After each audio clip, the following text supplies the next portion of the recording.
Hola, muy buenas noches, qué gusto saludarlos en este día viernes 4 de diciembre, un clima bastante fresco pero muy rico para disfrutar ahí en tu casa con un tecito, un café calientito ahí en familia. Reúnanse porque vamos a continuar hoy con la serie del año que tanto nos ha bendecido la vida de Jesucristo, y el día de hoy voy a compartir acerca de la parábola de la semilla de mostaza. Quiero que me acompañes, por favor, a leer Mateo capítulo 4, del versículo 30 al 32. Y ten ahí tu Biblia abierta y procura tomar notas, eso es muy importante.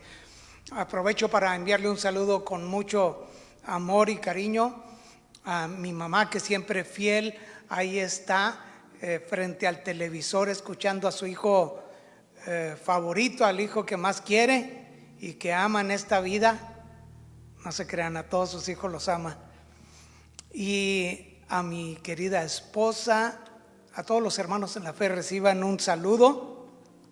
Y también aprovecho para invitarte a seguir orando por todas aquellas personas que están enfermas, contagiadas del virus o de cualquier enfermedad. Y viene a mi mente, y lo he tenido en mi corazón también de una manera muy especial, al pastor Saulo Favela, a nuestra hermana Aider Richard, y bueno, varios hermanos que están atravesando un momento muy crítico. Nuestras oraciones por ustedes de manera incesante.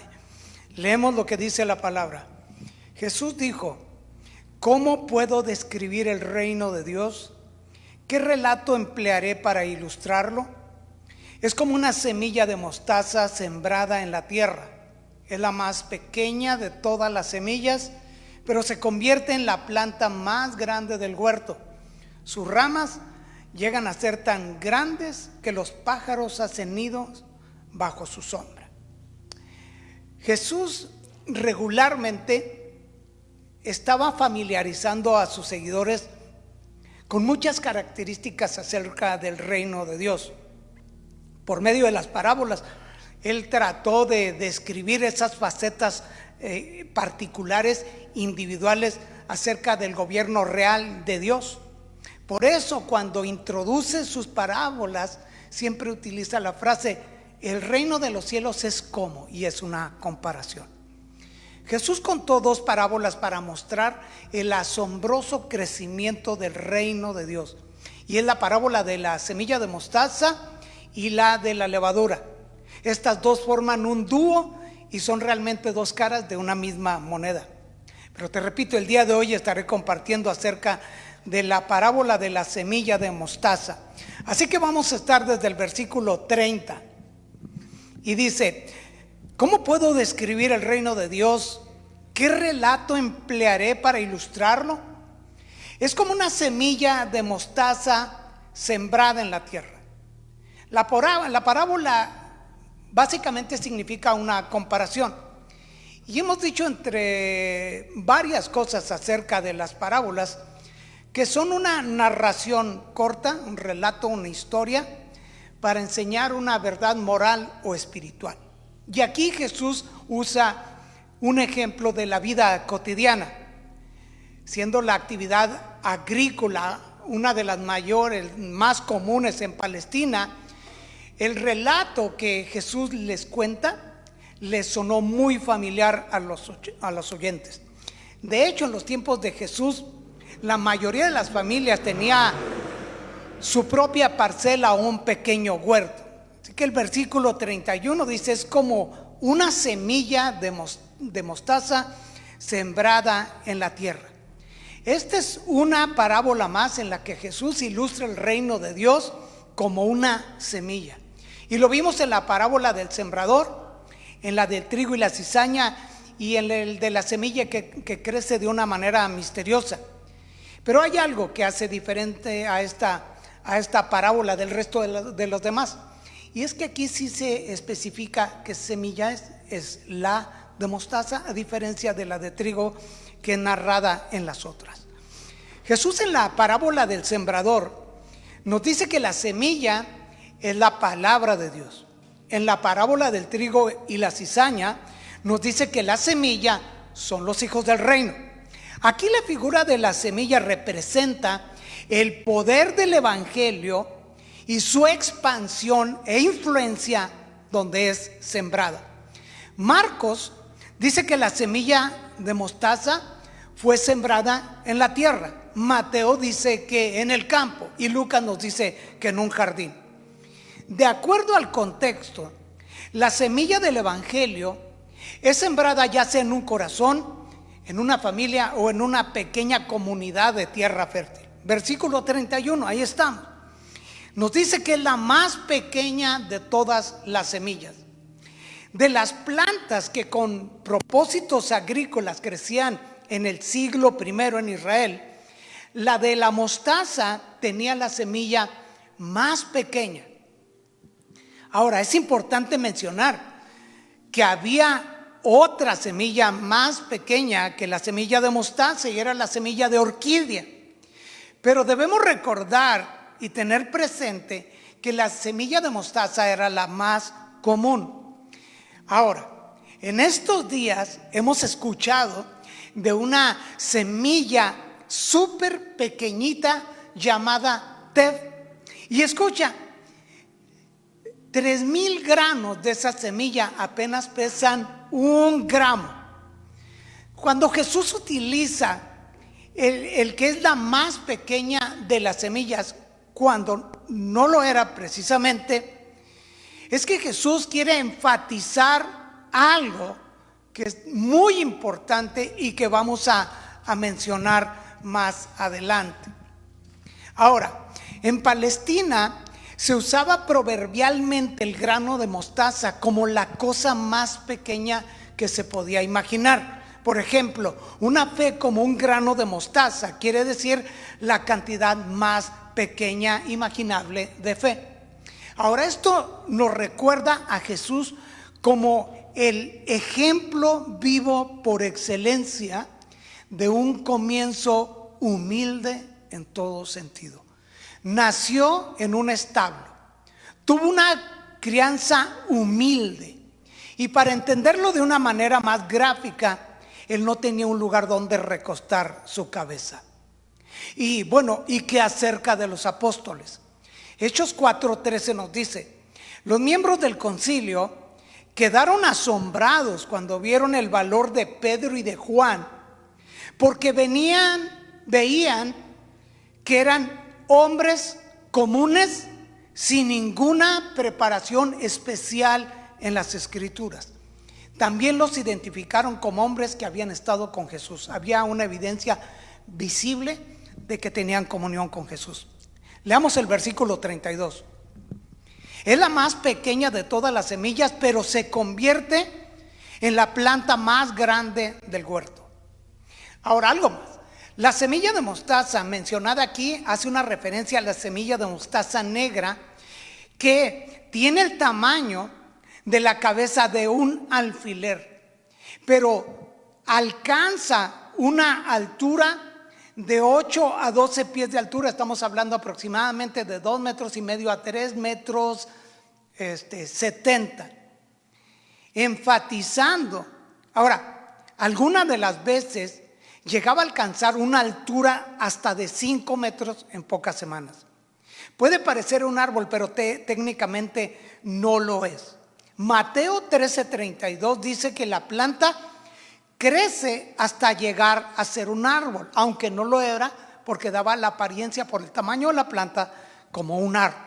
Ahora, cuando Jesús dice que la planta crece hasta llegar a ser un árbol, es una expresión exagerada. Teológicamente se conoce como una hipérbole.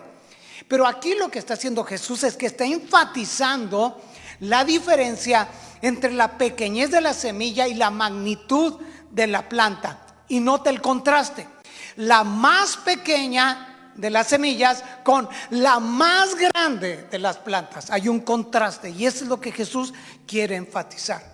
Jesús da a entender que cuando el evangelio llega a una vida o a un lugar, al principio su crecimiento e influencia parecen imperceptibles, pero al final será impresionante e innegablemente visible su expansión. Entonces entendemos que Jesús nos está mostrando el desarrollo del evangelio, su siembra, crecimiento, desarrollo, avance, expansión y su influencia. Veamos lo que el evangelio produce en 3 áreas: en el evangelismo, en el discipulado y en el carácter. Número 1, en la tarea del evangelismo, la semilla del evangelio produce cosecha de almas. Simon Kistemaker dice: por medio de la parábola, Jesús enseña que el reino de Dios puede parecer pequeño e insignificante, pero el evangelio del reino, proclamado por un carpintero convertido en un predicador, tendrá un impacto tremendo sobre el mundo en general. Jesús fue el sembrador que inició la tarea. Después eligió a 12 para que estuvieran con él y para enviarlos a predicar. Después fueron 70 discípulos y luego fueron añadiéndose más y más. Después de que Jesús murió y resucitó, el grupo que se reunió en Jerusalén fue de 120. Luego 500 más en Galilea. Pedro en su primer sermón ganó 3,000 almas. Y luego llegó el número a 5,000. Y Hechos 5:14 dice: y más creyentes en el Señor, multitud de hombres y de mujeres se añadían constantemente al número de ellos. Y así siguieron sumándose grandes multitudes. Y al día de hoy el número de creyentes sigue aumentando. Esta cifra habrá al final de los tiempos. Apocalipsis 7:9. Después de esto vi una enorme multitud de todo pueblo y toda nación, tribu y lengua, que era tan numerosa que nadie podía contarla. Estaban de pie delante del trono y delante del Cordero, y vestían túnicas blancas y tenían en sus manos ramas de palmera. El poder del evangelio tiene como propósito transformar y cambiar vidas para la gloria de Dios por su sola gracia gratuita e inmerecida. Y escucha lo que dice Colosenses 1:6. Esa misma nueva buena noticia que llegó a ustedes ahora corre por todo el mundo. Y eso es lo que hace el evangelio, la semilla de mostaza. Corre por todo el mundo, da fruto en todas partes mediante el cambio de vida que produce. Así como les cambió la vida a ustedes desde el día que oyeron y entendieron por primera vez la verdad de la maravillosa gracia de Dios. Número 2, en la tarea del discipulado, la semilla del evangelio produce crecimiento doctrinal en la vida de los creyentes. Y esto es alcanzar la estatura del varón perfecto, como se nos dice en Efesios capítulo 4. Colosenses 1:10 dice así: entonces la forma en que vivan siempre honrará y agradará al Señor, y sus vidas producirán toda clase de buenos frutos. Mientras tanto irán creciendo, y a medida que aprendan a conocer a Dios más y más, produce un gran crecimiento doctrinal en la vida de los creyentes. Número 3, en la tarea del carácter, la semilla del evangelio produce madurez en la vida del creyente. Filipenses 1:11 dice que estén siempre llenos del fruto de la salvación, es decir, el carácter justo que Jesucristo produce en su vida, porque esto traerá mucha gloria y alabanza a Dios. Y el bien conocido pasaje por todos nosotros en Gálatas 5:22-23, la clase de fruto que el Espíritu Santo produce en nuestra vida es amor, alegría, paz, paciencia, gentileza, bondad, fidelidad, humildad, control propio. Y en estas cosas no hay ley. Amén. Volvamos al texto en versículo 32. Antes dice, es la más pequeña de todas las semillas, pero se convierte en la planta más grande del huerto. La pequeña semilla es el poderoso evangelio en sus inicios pequeños, pero es el mismo evangelio, la planta más grande en su final glorioso. Ahora, cuando hablamos de la pequeñez de la semilla y que se convierte en la planta más grande, no falta quien hace una interpretación totalmente pervertida del pasaje. Aquí no se trata de un pequeño hombre convertido en un gigante espiritual, mucho menos a uno de esos magnates religiosos del día de hoy. Se trata de lo que un Dios inmensamente glorioso puede hacer a través de su evangelio en un hombre ínfimamente insignificante, y lo que puede hacer a través de ese hombre si se dispone. Y sus ramas llegan a ser tan grandes que los pájaros hacen nido bajo su sombra. Era muy común ver una parvada de pájaros revoloteando en torno de una planta, un arbusto o una hortaliza de mostaza, porque a esos pájaros les encantaban los granitos negros que produce y se posaban ahí para comérselos. En Oriente, el símbolo corriente de un gran imperio era un árbol grande y frondoso, y las aves representaban a las naciones súbditas que encontraban protección en el imperio. Ezequiel 17, 23 al 24, escucha cómo esta parábola se conecta, y dice de la siguiente manera en el versículo 23 y 24: esto dice el Señor soberano: tomaré una rama de la copa de un cedro alto y la plantaré sobre la cumbre de la montaña más alta de Israel. Escucha lo que Dios va a hacer con esa rama. Se convertirá en un cedro majestuoso, extenderá sus ramas y producirá semillas. Toda clase de aves anidarán en él y encontrarán refugio a la sombra de sus ramas. Amén. Y todos los árboles sabrán que soy yo, el Señor, quien tala el árbol alto y hace crecer alto el árbol pequeño. Yo soy quien hace secar el árbol verde y le da vida al árbol seco. Yo, el Señor, he hablado y cumpliré lo que he dicho.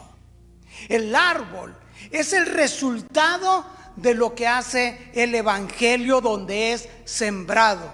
Tan solo una semilla fue suficiente, y todo esto empezó con un hombre humilde llamado Jesús. Amén. Y ya me estoy perfilando para terminar. La pequeña semilla fue sembrada en Galilea al inicio de la nueva era cristiana, y ya ha llegado a ser un árbol que hoy brinda protección y descanso a la gente de todas partes, en todas las naciones. Tú y yo sabemos que el árbol aún no ha alcanzado la dimensión total, su verdadero tamaño. Las ramas del árbol deben continuar creciendo y extendiéndose hacia esas regiones que aún necesitan escuchar el evangelio para que las multitudes puedan encontrar refugio y descanso. Y eso es la salvación de las almas. Y cuando el evangelio del reino de Dios haya sido predicado en todas las naciones del mundo, entonces vendrá el fin y el árbol habrá crecido plenamente. Mateo 24:14 dice: y se predicará la buena noticia acerca del reino por todo el mundo, de manera que todas las naciones la oirán, y entonces vendrá el fin. Jesús tomó 12 hombres comunes y corrientes y les dio la tarea de sembrar la semilla del evangelio. Él les dijo: se me ha dado toda autoridad en el cielo y en la tierra. Por lo tanto, vayan y hagan discípulos de todas las naciones, bautizándolos en el nombre del Padre y del Hijo y del Espíritu Santo. Enseñen a los nuevos discípulos a obedecer todos los mandatos que les he dado, y tengan por seguro esto, que estoy con ustedes siempre hasta el fin de los tiempos. Esa pequeña semilla de mostaza, allí en el interior de esa semilla está la vida del reino de Dios. Nosotros somos fruto de la predicación de los primeros discípulos de Jesús. Ellos encendieron el mundo con el mensaje de la salvación. Ahora, tú, yo y todos los cristianos debemos continuar con la tarea de expandir el evangelio del reino. Nosotros somos la sal y el mundo, y la sal y la luz del mundo. Somos los hijos del reino. La inauguración del reino de Dios por medio de Jesús fue un arribo sencillo, humilde, sin caravana y sin pompa, pero culminará inmensamente grandioso y glorioso en la culminación al final de los tiempos. Jesús dijo: arrepiéntanse porque el reino de los cielos se ha acercado. Ahora yo te digo a ti, tu oportunidad es que tú te acerques a ese reino. Y si tú eres un creyente, vislumbra con gozo y expectación el poder del evangelio, y mira cómo se está expandiendo por todos lados de una forma gloriosa, porque eso es lo que hace la semilla de mostaza para referirse al evangelio. Y si tú no eres cristiano, permite que la semilla de ese glorioso evangelio entre en tu corazón, en tu vida, y puedas experimentar en carne propia su poder transformador. Esta fue la parábola de la semilla de mostaza, donde Jesús enfatiza el poder de la expansión y la influencia del reino de Dios aquí en la tierra. Dios te bendiga ricamente. Acompáñame a hacer una oración. Señor, te doy las gracias por esta oportunidad que me has dado de compartir este precioso evangelio, las buenas noticias de que Dios salva a los pecadores, y que este mismo evangelio nutre la vida del creyente. Ayúdanos a entender esta verdad acerca del reino de Dios, y ayúdanos a ser parte, Señor, de ver esta expansión delante de nuestros ojos, y ayúdanos a ser tus siervos, Padre, en estos días tan difíciles.